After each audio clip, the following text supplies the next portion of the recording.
Welcome back to Brain Strength. This is a series where this average fool teaches you a thing or two about sports psychology so that you can be the best you. I'm your host, RJ Lynch, as my master's in sports psychology. Let's get this thing rolling. In this episode, Brain Strength, we will be focusing on one of the mental skills that we use, that we focus on a lot, that helps you be the best version of yourself. And this week, that is imagery, the ability to see things in your mind, to create this image, this representation of something that's happening, and the ability to replay events, all that fun stuff. So why is it important to have proper imagery? Why are we talking about this? Why not just let it be how it is? Like, I already use imagery, I already do it. Like, I don't need to work on it. It's a skill that's just there. Well, first off, the reason we need to work on imagery, the reason we have to understand it is the vividness, the effectiveness of it all come in a spectrum. Some of us have very little ability to use imagery. Some of us, it comes very natural to us. And the more that we work on it, ideally, the more vivid it becomes. The more vivid it becomes, the more powerful it becomes, the more effective it becomes. But in addition, the reason we have to work on imagery, the reason we have to talk about it is when we do poor imagery, it can have just as much of a negative effect as good imagery can have a good effect. So what am I talking about by poor imagery? I'm not just talking about, I don't see things very vividly, like I don't see exact colors, I just kind of see shapes and things doing it. That's not the poor imagery I'm talking about for this. I'm talking about you sit down to replay a game, you sit down to replay a drill, whatever it is. And as you're going through your imagery, you're seeing yourself fail. You're doing it poorly. You go to your natural state of picturing the worst possible outcomes, and you're repeating this over and over again. And when you do this, your confidence starts to plummet. You start to build pathways in your brain that connect it to the poor things. You're doing mental repetitions that are poor repetitions. Vice versa, when you do imagery well, when it goes good, you build positive pathways. You do things that make yourself actually change and grow. It's very similar to poor versus good repetitions in practice. If you're a golfer and you have a little hitch in your swing that's very ineffective, causes some damage, is very inconsistent, if you keep swinging the same way without making changes between each practice swing, your body just kind of gets used to that quote unquote muscle memory of doing it that way, even if it's a poor way to do it. If constantly you're working on changing, adapting, and growing in that swing, doing it properly, then you slowly build pathways to do it properly more. And the same thing then goes to your mental imagery. If you imagine yourself with that golf swing and you're doing it your poor way, it's sucking, it's going right, left, center, it's chunking, it's doing everything except what you want it to do. You're going to build those pathways that, this is how we do it. Muscles, do it this way next time. And then what do? You do it that way next time. Whereas if you use good imagery, you build the positive pathways, you do things correctly, and it ends up working in a way where you're getting physical reps without doing physical things. Now that I've talked about why it's important that we do imagery, I want to establish what's the difference between imagery and another common term, visualization. And this might sound like semantics to a lot of people. It might be something that we can just use interchangeable, but I think definitions, I think words are very important when they're used correctly, because it just creates this common terminology for you and I to actually converse on. So what is visualization? It's this picturing something. It's just this mental picture in your mind of, I see myself doing this. You hear a lot in pop psychology of just visualize yourself succeeding, like visualize the world that you want to have, like just visualize it. And it's nice, but a lot of times visualization for most people is a little more than just a dream. It's just, I see myself there. Imagery, on the other hand, is when you start to engage all the senses. You start to actually make changes in your brain because you're going through a situation and simulating it instead of just seeing it, instead of just seeing the outcome. It is more effective because it engages more parts of your brain and makes your brain start to change in ways that are positive when it's done right.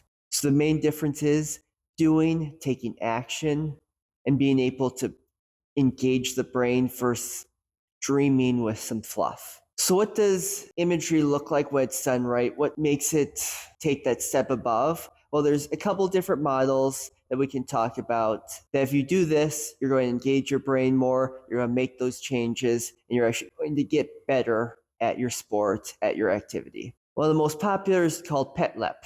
PETLEP stands for Physical Environment Task Timing Learning, emotion, perspective. This is what makes imagery different than visualization. Whereas visualization is just seeing the physical stuff, PetLep's where you start to engage. So physical, if we're talking sports, you create an image in your mind, you have that visualized piece. So the first part, everything's there, you're in a game, you're at practice, and you're looking at how am I standing? What implements am I holding? What am I doing with the ball? Where is the ball? Where are my teammates? All those things. Environment, where are you? Are you on a practice court? Are you on the away court at your conference opponent? Where are you? What's the weather like? Is it raining? Is it windy? Is it sunny? Can you feel the brisk wind going through your hair? Things like that. Next up, you look at the task. Instead of just visualizing the outcome like, hey, we won the game, woo! Woo! Yeah, baby! That's what I've been waiting for. That's what it's all about. Woo! It's, I'm taking a serve and we're down 3 points. It's, I'm at the free throw line. I'm on the 18th fairway. I have the final bowl in the frame. Whatever it is, what is the task you're doing? Where are you at in your skill? The next piece has to have proper timing. So if a play takes 3 seconds, your imagery of that play should only take 3 seconds. If you're a track athlete, your imagery should vary depending on what event you're doing. So if I'm a 100-meter sprinter, I might see the 5 minutes of preparation that we do as the other heats are going, as I do a little bit of my warm-up, get my blocks, do that stuff. And then I see the 10 seconds I'm running.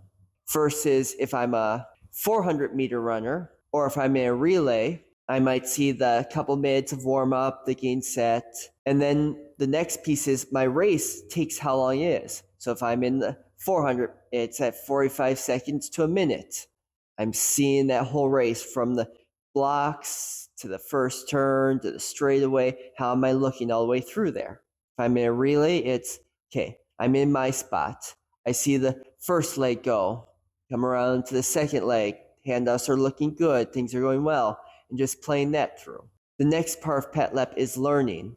So the first time in your imagery, you might see yourself do the skill how you normally think it should go.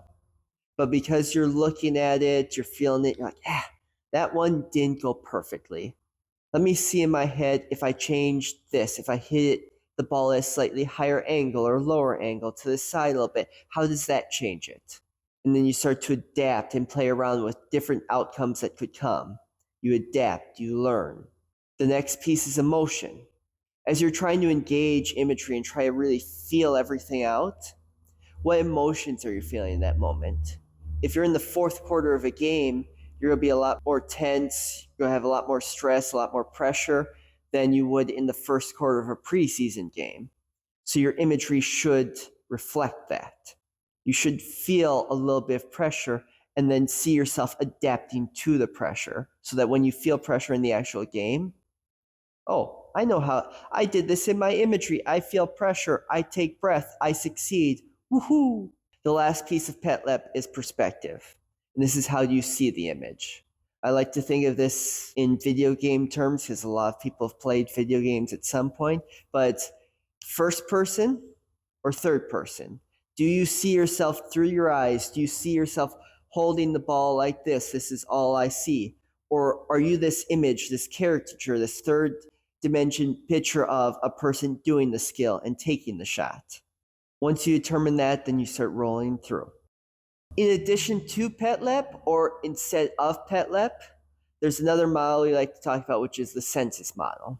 So your imagery should engage as many senses as possible. If you want the most effect, you should engage all your senses. So you're sitting down, you're imagining yourself at practice. How does the ball feel in your hands? How does the turf, how does the ground feel underneath your feet? Are your clothes sticky to you? Are they tight? Are you sweating? What do you feel there? What do you hear? Do you hear your coach's instructions? Do you hear your teammates, referees? What is going on there? What sights do you see? Do you see the scoreboard above you? Do you see these weird flags? Is it kind of dingy in there? Is it kind of like, what do you see? What do you smell? Maybe you're in a game and you can guys smell the popcorn from the stands. Finally, what do you taste? In sports, this one's usually a little bit harder to feel, so don't feel bad if you can't gauge this one.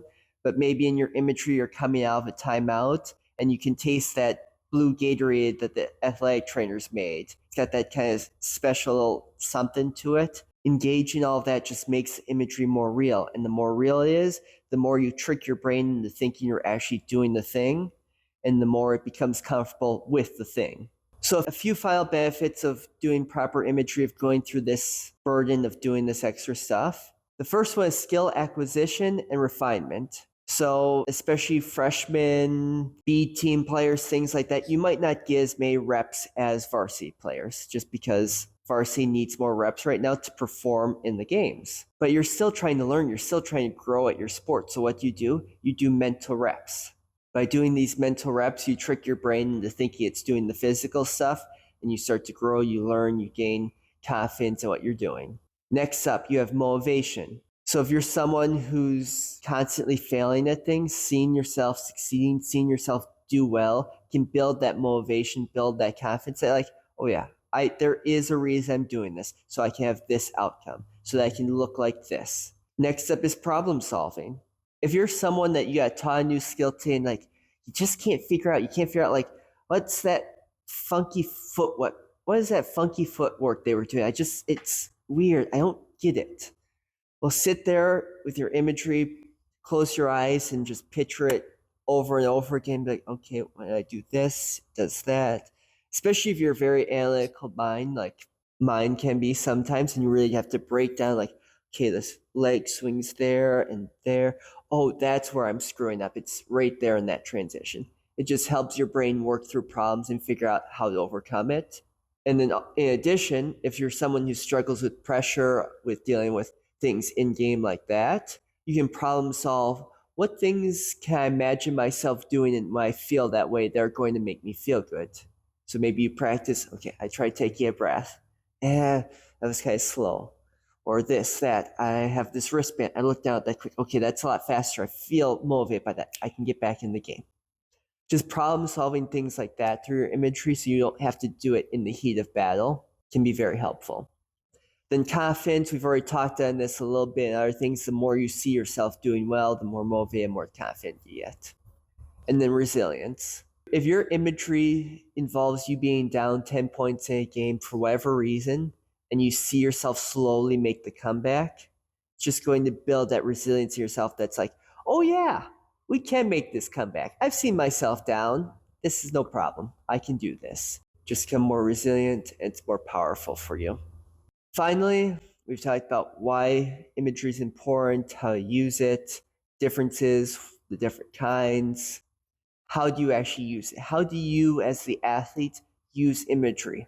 First thing I always tell people, create a script, write it out. Write out the scenario, tell the story in words, then read it back to yourself, have someone else read it back to you, have it recorded so that you can have this script that's telling you what's going on versus giving your brain a chance to see things poorly. Next up, watch videos of equivalent competition and then write the script and do the thing based on what you saw.